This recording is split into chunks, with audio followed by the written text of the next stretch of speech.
What's up, everybody? Ty Bartone with another edition of Coach's Corner. This time we're with Coach Vencill up in Ashtabula County, home of the Edgewood Warriors. As great season for the Warriors this year, Coach Vencill. And I mean, you want to talk about undefeated in the conference. You guys win the Chagrin Valley Lake Conference this year too.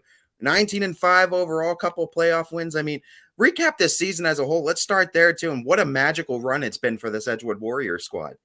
It is. It was nice to bring the districts home. Obviously we haven't won one since 1994. Steve let me know that right away. So that's always nice to have. Obviously the girls set the goal to do CVC, thinking small. They just really wanted the CVC last year. We were close, right underneath Jefferson. Jefferson had a phenomenal year last year, great team. So they really wanted to get Jefferson, and they did. And they got their first goal, which is CVC, and then they set their sights on districts. And we're happy that we were able to make that happen. What is some of the biggest growth you've seen from this team from match number 1 until now? One of the things that we struggled with early on in the season was our serve receive. The ball handling wasn't where we wanted it. We had changed some positions. We were changing people around still. Even after the summer, there were some home spots that certain people you could tell were feeling a little bit more comfortable. So even in the beginning of the season, within the first couple games, we were kind of moving people around. Once we got that settled, things as far as their home spots started to kind of click. The lineup that we kind of stuck with and currently are still using happened about game 5 into the season, and we've been sticking with it ever since. I think they feel more comfortable with where they're at. I love the fact that they're versatile. These girls can pretty much play anywhere. We've suffered a couple injuries here and there with ankles, but for the most part, the lineup itself, we finally found a home base, something that worked for us, clicked with the girls. They felt comfortable, trusting. We kind of got our flow going. I know you may or may not like talking her up a lot, but I'm going to. Faith is absolutely unbelievable. A Oh, thank you. sophomore, 418 kills, 55 Yeah. plus kill percentage, a 457 hit percentage. I mean, those are dynamic numbers as an offensive player in front row. Just talk to me about that dynamic, coaching her too, and what that's like, and having such a talented player too. And I'm sure there's a personality that comes along with it. I'm sure the conversations are continuing in the car and such. One of the things with coaching Faith is, she's been around volleyball her whole life. I've been coaching, as soon as I graduated college. I've been coaching since 2001. I started with Steph Kubek over at St. John's, and then I kind of moved to the junior high. But she really doesn't have an off season for me. She also coaches under me during JO season, so she travels with me. So she really doesn't get any time off with me. But she's a hard worker. She just loves the game. I know most people probably don't know she's super shy. She really is super shy. So to see her kind of coming into this year and feeling more comfortable out there and putting that ball down and showing a little bit more emotion than what she's had in the past is really nice to see as a mom. But I'm super proud of her. I really am. I don't usually say a whole lot about her, but she does, she deserves the accolades, and she's put the numbers up. I mean, and talk about some of your other players. Gianna Ionetta, McKenna Rhodes are also big name seniors for this team. Talk about some other players that have really helped out this year's squad and becoming what they are this year. Yeah, I mean, we have a lot of firepower. That's one of our strengths. It's one of the things we're known for. It's just a little bit early in the season we were struggling with our passing, but our firepower, we really, if I had one hitter go down, I've got, multiples on the bench. So our offense is super, super strong. I think that a lot of times setters don't get the recognition that they need. That is an emotional position. It carries a lot of just emotional stress and keeping the mind focused. And Gianna does a wonderful job for us. She has to do a lot of things. We're running different offenses, different plays. We're changing things up. I'm constantly throwing new plays at her, and she rolls with it. And she's really done a nice job. We also have a freshman, Summer Matthews, who's been filling in for us, and she's played over half the games. And that's going to be an up and coming. And Gianna's done a really good job developing her. I'm senior laden. I have 4 seniors that start out on my court, where last year I only had 1 senior total. I have 6 seniors this year, but I have 4 big seniors out on the floor. So that's a big bonus for us. They've, have carry a lot of experience with them and keep our emotions and keep that spirit going and keep that ball. That's a big part of volleyball, is just keeping those emotions under control. It's almost 90% just the mental mind. and the seniors have done a wonderful job for us. So that's definitely led to our success. You talk about emotions. How do you balance the emotions and how do you balance the mentals after getting that big win against Crestwood? You like you said, the elation that you guys must feel.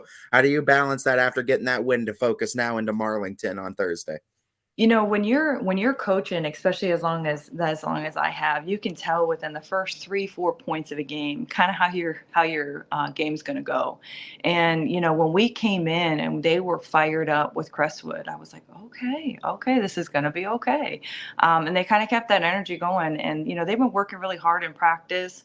Last year we did see Marlington. Obviously they never lack in firepower. They never lack in ball control. They have a great culture down there. They're always wanting to get down to state. I know that's their goal. They're not even looking at their conference. They're ready to go all the way. Marlington just has a really great culture. They are super, super. We got to stay and watch them. They're super aggressive in serving. So all week for us, Marlington in preparation has just really been on the service receive line. We know they're over 300 aces of the team. So they count on that serve and that aggressive serve. So we've really got to focus on our defense and our ball control and really just fighting. The longer that you go in tournament play, I'm sure all the coaches have been saying the same thing. You're going to get hit, and these are going to be longer volleys, and you got to stay relevant. You got to stay in the game, and you got to make sure that you're down and ready, and you're keeping those balls up in play to give yourself a fighting chance in battle. So. You can't expect it to get easier the further you No. get along, right? I mean, and the thing is, would you say too? I feel like a lot of coaches too, in a lot of sports, but especially in volleyball, you can't really control the fact that they're going to have a lot of firepower. You can control yourselves, though. You can control what you guys are doing on the court. Yes, and you really just got to fight. At the end of the day, it's got to be six people working in one accord out there trying to do the same thing and accomplish the same thing. And they got to really trust each other. And there's always, we talk about that all the time. It really stinks when you are really close in a game and a ball drops right between two players. It's a killer emotion. So you just you got to keep fighting.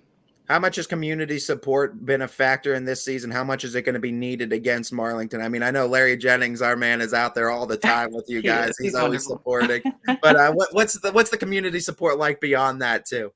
It's one of the things I love about the Buckeye community. The fans in general, you have a lot of loyal fans that come to every single game, no matter where you're at, whether you're on the road or at home. And we really, Steve did get us a spirit bus, so we were able to take a lot of kids with us, fill that bus, and we had a lot of people in the stands. So I was super happy with that. And they'll have another one going down to Marlington. But the Buckeye community in general, they're large and they're supportive and they're loyal, and it's just nice to see. One of the things that I said to the paper was going into that game, I woke up and there was a million messages and they just kind of kept coming through. And as a coach, it's just really nice. It's very heartwarming and nice to see that your community is rallying around you, especially when you know that there hasn't been a district title here since 1994. So a lot of people rooting for these girls and just really supporting them. And it's been really great. Even with our team dinners, so many people are stepping up and just like, hey, what can we do to help? And it makes my job easy. Well, you talk about your experience as a coach too. What has it been like seeing the sport of volleyball and women's sports in general continue to grow into what they are now too? I think more popular than I think we've ever seen them before. And you mentioned the community support too. I think it's great to see. I love to see the uptick, and we're starting to see even more support for some of the girls' sports and some of the boys' sports later on in other seasons too. What does that mean to you as a coach to see the girls start to get girls' sports, women's sports start to get that kind of public recognition? I mean, it's awesome. I mean, it's for me being a female athlete, I really needed it when I was in school. Kind of keeps these girls, not just involved in sports and with each other, but it keeps them academically strong. They have to be in school, they have to be present, they have to be, and they have to have good grades. So they have to be all around. So just to see them get the recognition equal to their counterparts is just really nice. And I'm super proud of, like I said, the Buckeye community this year.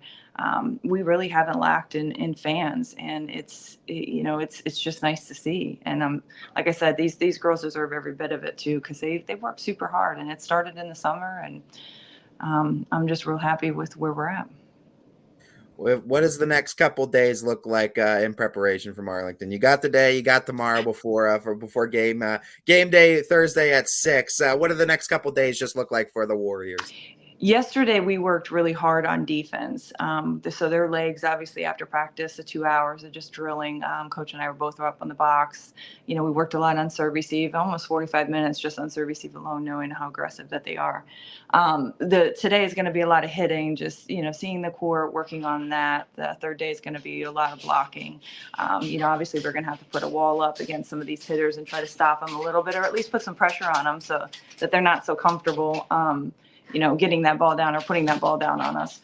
But serve receive is going to be just a big portion of our practice. And then obviously Wednesday, we're going to do quite a bit of scrimmaging. So.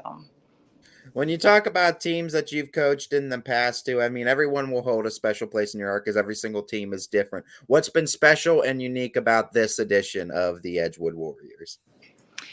For me, I'm senior laden. I have a ton of seniors, and to see them rally around. I mean, we got a lot of talent coming up. So my bench coming in, knowing we had 6 seniors, that's 6 seats on your bench. So you didn't have a whole lot of room for these underclassmen to come up and, really kind of get into a game, knowing that you've got the experience ahead of them. But the girls did a really great job. Our seniors have been really good with building just a really nice culture in the gym, a welcoming culture in the gym. I mean, we even at the junior high, I think they had like 45 to 50 kids try out. So and they had a ton of cuts, at the junior high level. So that was nice to see. Same thing, kind of came through. We had kids that hadn't played in years that just want to be a part of the team, and these girls are a big part of that. They've just done a really good job making volleyball an important aspect of Edgewood, and we just had a ton of kids. We had a freshman team, and unfortunately we had to cut, but we had a freshman team, and it was we have 40 kids altogether between our freshman, JV, and our varsity. So, but they've done a really good job just working with these kids and making them try to be just as good as they are and pushing them. I could think of more than a handful of teams that would love to have those kind of numbers that you're having. What's the secret of just getting that interest in volleyball for the community widespread like that? Well, I'm involved with Cub Vestibular too, which is now going to be Spire. So, we have a non-travel league that we try to tap into the younger kids. My kids help coach that. They walk in there, and they're the faces. McKenna was just there last night, McKenna Rhodes, and I had Faith Vencill, and obviously my son goes too. But the girls have been kind of evolving over there and getting kids in the community, not just with the Buckeye community, but just in general, the sport itself. And obviously when you go to JOs, it's a saturated sport, and these girls kind of got to stand out. But in high school, they kind of get their footing and they get to kind of be a little bit more of a star compared to their JO teams. But nonetheless, these girls are this year in general, just having all my seniors, I'm going to truly miss them. It's going to be it's lots of big shoes to fill. And like I said, these girls have had to be versatile.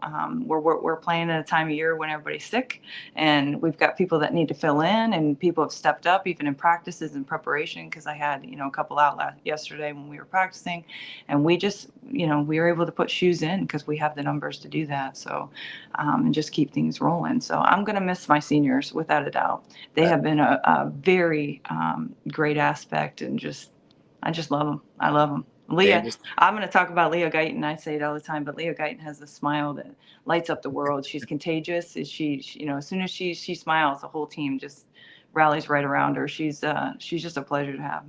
Dangerous thing about seniors, man, is they're always playing for just one more match in the playoffs, and that's what's exciting about playoff time. For you, I want to talk about a little bit. You talked about Faith going there and helping out coaching. Does that feel like a full circle moment now for It you, seeing does. it all kind of come around?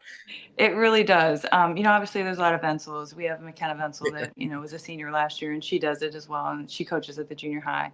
So it's nice just in general, because it's always Miss Vencill, but everybody, Faithy has a nickname. So Faithy, we all call her Faithy. So these little girls are making her bracelets and bringing her like jewelry and, just stickers, and, it's really cute to see. But yes, I feel blessed to see my kids stepping up and trying to help other people in this sport in general. But like I said, all of my girls help and volunteer at Spire with the little top program and the non-travel league, and it's nice to see them all do it. But yes, it's a special place to see my daughter and my son do it. Well, that Vencill family is a big name in the Edgewood community. It's a big name in Ashtabula as well, no doubt. You guys have done tremendous things with athletics, and you're only going to continue. Good luck, though, Coach, in this matchup Thank against you. Marlington. We're all rooting for you here at Wyeth, and we hope that this Thank you. magical run for the Warriors continues another match. Yeah, we feel blessed to still be in season, and hopefully it'll continue. Well, Coach, we're wishing you the best of luck. We're all rooting for you as the Edgewood Warriors are taking on the Marlington Dukes Halloween night, 6 p.m. Make sure you catch them there. As this has Thank been you. another edition of Coach's Corner with head coach Vencill with the Edgewood Warriors. Thank you.